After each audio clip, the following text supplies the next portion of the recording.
আপনি যখন একজন হাফেজকে হেল্প করবেন, কি করবেন? কি করবেন? বন্ধু, ভালোবাসা টাকা দিয়ে হয় না, প্রেম আরেকটা প্রেমিক আত্মার সাথেই হয়। চামড়া দেখে কখনো প্রেম হয় না। আমি প্রায় সময় বলি, আমার দাদার বয়স হয়েছে 80 আর আমার বয়স 8। চামড়া দিয়ে কোনো যাচাই বাছাই করা হয় না, যাচাই হবে হৃদয় দিয়ে। কথা বলেন না কেন? প্রেম করতে জানবেন না, প্রেম করবেন না কার সাথে?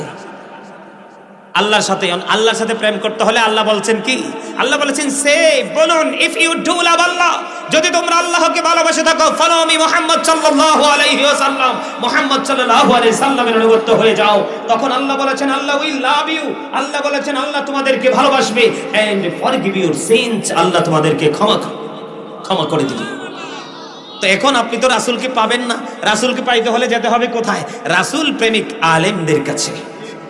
আর রাসূল প্রেমিক আলেম পাইতে হলে যেতে হবে আপনাকে মাদ্রাসায়, মসজিদের মিনারায়। ঠিক কিনা বলেন? আরো জোরে।